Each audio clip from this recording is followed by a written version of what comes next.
Welcome back. U.S. Vice President Kamala Harris is embarking on a week-long trip to Africa, and she is the first black woman U.S. Vice President to visit the continent. And it will come 8 years after Barack Obama, the first U.S. black president, made his trip to the region in office.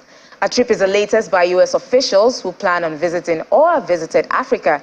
She will visit Ghana, she visits Tanzania and Zambia, where she will hold meetings with top leaders focusing on economic development, climate change, and food security, among other issues. Mr. Isaac Arthur, international trade policy expert and founder of the Africa Center for International Trade and Development, based in Accra, Ghana, joins me. Good afternoon, sir. It's good to have you on the program. And good afternoon also to your viewers. We're saying that Kamala Harris, as the Vice President of the U.S., has arrived yesterday, that's Sunday, in Ghana's capital, Accra. But before she did that, in a radio interview on Friday, she said, and I quote, "I'm going to Africa mainly to talk with African leaders about what we as the United States are prepared to do to have our role in investing in the future of that continent." Now, what do you think she means? What are the general expectations here? Thank you very much. As you know, since the time Biden took of office, I mean, when he became a U.S. president, we haven't seen much coming from the U.S. so far as their relationship with Africa is concerned.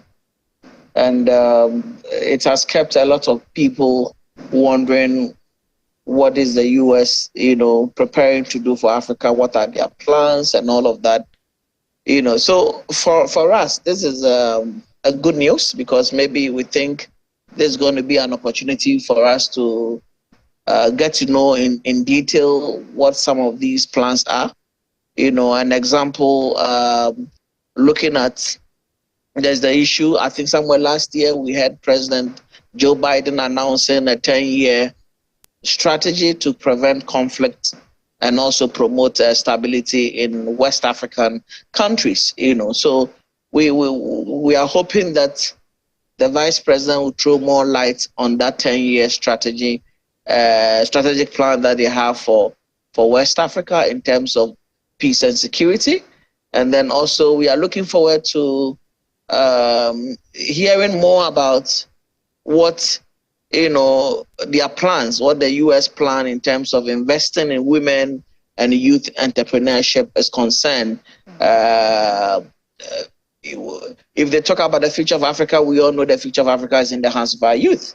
Okay. So we believe that they may have some plans for the youth of this continent, especially the women-led entrepreneurs and all of that. So I want to know, probably she might unfold some of the plans that, the U.S. is bringing on board to come and support with the development of our youth in terms of the, how the future holds for them.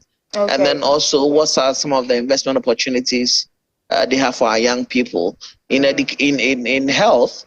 Yes, often, the U.S. government supports through the USAID on a lot of health projects such as malaria, TBT, and most of the infectious diseases. So we are also hoping that maybe they'll make an announcement as to what plans they have for this. Okay, so Mr. Arthur, we know that the U.S. is Ghana's second top export and import country after China. But from this visit, as a part of this visit, what benefits or opportunities will this visit bring to Ghana in relation to trade? Yes, I mean, Ghana has always been part of the AGOA, the African Growth and Opportunity Act that the U.S. government is implementing with some African states. So we want to know what the opportunities they are going to still be. Are they going to expand the opportunities under AGOA for more Ghanaian businesses to benefit from? Because at a stance, AGOA only benefits a few sectors, especially those in clothing, textiles, and few other limited sectors. So we want to know whether they probably have some plans to expand the coverage of AGWA. And then also we realize that U.S. has also developed the habit of signing some bilateral trade agreement with a few of other African countries.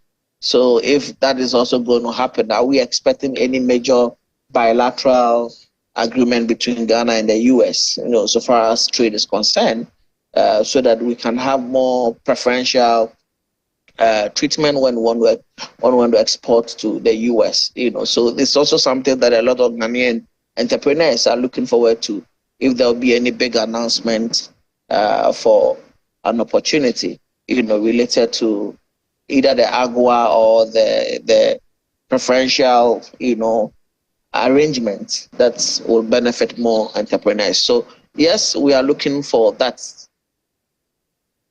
Okay, so it's still on trade. It's been about 2 years since trading under the African Continental Free Trade Area started, while the U.S.